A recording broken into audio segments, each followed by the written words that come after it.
ஒரு 4 எம்எல்ஏக்கள் ஏடிஎம்கே எம்எல்ஏக்கள் கீழே ராஜினாமா கொடுத்தாங்க சபாநாயகர்கிட்ட. மேல நீங்க உங்களுக்கு அது அவங்களுடைய இங்க பாருங்க ஒண்ணும் இல்ல, ஒரு சாதாரண விஷயம் சொல்றேன். ஒரே நிமிஷம், ஐடி கார்டுல யாரும் கொடுக்க, நான் ஒரே விஷயம் சொல்றேன். ஒருத்தர் அவங்க உணர்ச்சி வசப்பட்டு அவங்க ரிசைன் பண்றாங்க. எவ்வளவு கஷ்டத்துல பல வருஷம் அந்த கட்சியில பயணிச்சவர்கள், 3 பீரியட் எம்எல்ஏ இருந்தவங்க ரிசைன் பண்றாங்க. ஏன்னா ஒரே நாள் நடக்கலையா? 27 பேர் வெளியே போனாங்கல்ல. எதுக்கு வெளியே போனாங்க? 27 பேர் வெளியே போனாங்கல்ல. எதுக்கு வெளியே போனாங்க? இப்பவும் அந்த கட்சியில ஏன் பிரச்சனை இருக்கு? இப்பவும் அண்ணன் திரு எஸ்பி வேலுமணி அவர்கள் இங்க மிஸ்டு கால் கொடுத்தா ஐடி கார்டு வந்துருங்க, அதெல்லாம் பிரச்சனை இல்லை. ஏன்னா நீங்க ஆன்லைன்ல கொடுத்தீங்கன்னா உடனே வந்துடும். போட்டோவும் சேர்த்தா அப்லோட் பண்ணா வந்துடும். அது ஒரு பெரிய விஷயம் இல்லை. 2 நிமிஷத்துல 3 ஸ்டெப்ல ஐடி கார்டு வந்துடும். ஓட்டர் ஐடி கொடுத்தா வந்துடும். என்னன்னா உணர்ச்சி வசப்பட்டு 3 பேர் ரிசைன் பண்றாங்க. உடனே சந்திக்கணும்னு விரும்புறாங்க. உடனே மேல வர்றாங்க. அவங்களை ஆசுவாசப்படுத்தி நீங்க போங்கன்னு சொல்லி தான் அனுப்பி வைக்க முடியும். ஏன்னா அவங்களுடைய ஆதங்கம் அப்படி. ஒரு எடப்பாடி ஏமாத்திட்டாரு, ஸ்டாலின் ஏமாத்திட்டாரு. இவ்வளவு அவங்க ஓட்டு போட்ட மக்களுக்கு சந்திக்க முடியுமா? ராஜினாமா செஞ்சுட்டு அவங்க எங்க போவாங்க சொல்லுங்க? ஒரு 3 பேர் ராஜினாமா செய்யறாங்க. ஒரு எம்எல்ஏ ராஜினாமா செய்யறது சாதாரண விஷயம் இல்லை. ரொம்ப அவ்வளவு கஷ்டப்பட்டு 1 மாசம் வேலை பார்த்து ஜெயிக்கிறாங்க. அவங்க இன்னைக்கு ராஜினாமா செய்யறாங்க. ராஜினாமா செஞ்ச தொகுதிக்கே போக முடியல. அவங்க 10 நாள் ஆச்சு. அவங்க அதுக்கப்புறம் அவருடைய அரசியல் என்ன பண்ணணும், ஏது பண்ணணும், தொகுதியில போய் என்ன பதில் சொல்லுவோம், இதெல்லாம் அவங்க தெரிஞ்சுக்கணும்ல.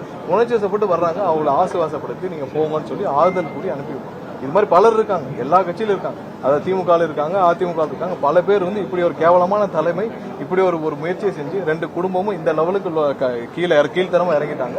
இவர்கள் கூட எப்படி பயணிக்கிறதுன்னு எல்லாரும் இருக்காங்க. ஒரு எம்எல்ஏ 3 தடவை எம்எல்ஏ ரிசைன் பண்றது சாதாரண விஷயம். அவங்க ரிசைன் பண்ணிட்டு அது நம்ம கையில இல்லைங்க, அது அவங்களுடைய முடிவு. நம்ம என்ன சொல்றோம்? இல்ல நம்ம அது சம்பந்தமாக இல்ல ஒரு விஷயம் சொல்லிக்கிறோம். அது சம்பந்தமாக இல்ல அவங்க எல்லாம் திமுக எத்தனை நிர்வாகி தினம்பந்தங்களை சந்திக்கிறாங்க. நிர்வாகி தினம் வந்துடுறாங்க. எங்களால பயணிக்க முடியல, அந்த கட்சியில தொடர முடியல, அது கட்சியே இல்ல. அவங்க பாட்டுக்கு ஒரு குடும்பம் இருந்துச்சு. முன்னாடியாவது கலைஞராவது எல்லாரையும் பார்த்துட்டு இருந்தாரு. இப்ப அதுவும் இல்லாமல் ஒரே குடும்பம் ஸ்டாலின் குடும்பம் ஆயிடுச்சுன்னு சொல்லி எங்கள் சம்பந்தமாக யாருமே யாரிடமும் பேசவில்லை. உறுதியாக சொல்றோம். அவர்களா ரிசைன் பண்றாங்க. அவர்களையும் நாங்கள் யாரையும் நீங்க ரிசைன் பண்ணி யாரையும் நாங்க கேட்டோம். அவங்களா ரிசைன் பண்றாங்க. வேற வழி இல்லாம ரிசைன் பண்றாங்க. இல்ல இங்க பாருங்க, அண்ணன் வைகோ அவர்கள் தெளிவாக திமுகவுடன் பயணிக்க முடியாத சூழ்நிலையில் அவர் உள்ளார் என்பதை கண்டிப்பாக எல்லாரிடமும் எங்களிடமும் தெரிவித்தார். அதுக்கப்புறம் அவங்க எம்எல்ஏ முடிவு. அதுக்கு நம்ம என்ன சொல்றதுக்கு இருக்கு?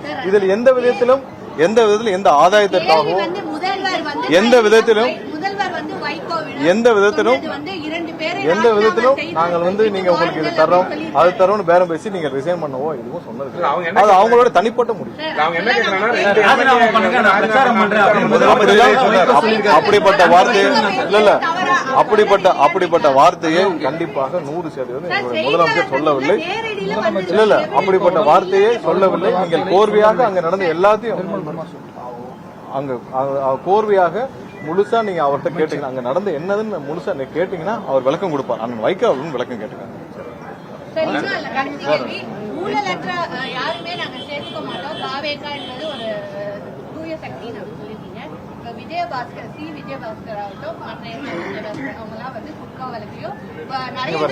யார் யாருக்கெல்லாம் புரிஞ்சு நீங்க கேட்க வர புரியுது. யார் யாருக்கெல்லாம் வழக்கு இல்ல யார் யாருக்கெல்லாம் இல்ல அவங்க இன்னைக்கு ஒரு தனிநபராக எம்எல்ஏ இல்லாமல் எதுவும் இல்லாமல் சேர்றாங்க. இது மாதிரி ஆயிரக்கணக்கோ லட்சக்கணக்கோ ஒவ்வொரு நாளும் என் கட்சியில சேர்ந்துட்டு தான் இருக்காங்க. சோ அவர்கள் வர்றதுனால அவங்க மேல வழக்குகள் எதுவும் நிறுத்தப்படுமா தெரியல. என்னென்ன வழக்குகள் என்னென்ன இல்ல அவர்கள் ஒவ்வொரு இடத்திலும் அங்கங்க சேர்றாங்க. சேர்றவர்கள் சேர்ந்துட்டு தான் இருப்பாங்க. அவர்கள் மீது வழக்குகள் எந்த விதத்திலும் அதுல எந்த காம்ப்ரமைஸ் பண்ண போறது இல்ல. அதுல எந்த விதத்திலும் அதுல எந்த விதத்திலும் அவர் வழக்குகள் எதிலையும் நம்ம காம்ப்ரமைஸ் பண்ண போறது இல்ல. கண்டிப்பா அவருடைய சட்டப்பூர்வமாக என்னென்ன நடவடிக்கைகள் தொடர்ந்தோ அதுல எந்த விதத்திலும் காம்ப்ரமைஸ் பண்ண போறது இல்ல. பட் யாரையும் ஆதரிக்கல. என்ன ஒரே ஒரு விஷயம், எல்லாரும் அந்தந்த இடத்துல அவர் மட்டும் இல்ல, நாளைக்கு பல பேர் ஒரு 20-30 பேர் 40 பேர் மாவட்ட செயலாளர் பல பேர்ல வராங்க. அவர் மட்டும் இல்ல, பல 30-40 மாவட்ட செயலர் வராங்க. சோ எந்த விதத்திலும் அவருக்கு சட்டப்பூர்வமா அந்த வழக்கு என்ன நிலைமையில் இருக்குன்னு தெரியாது. பட் இருந்தாலும் எந்த வழக்கிலும் சட்டப்பூர்வம் என்ன இருக்கோ அதுதான் தொடரும். அதுல எந்த மாற்றத்தை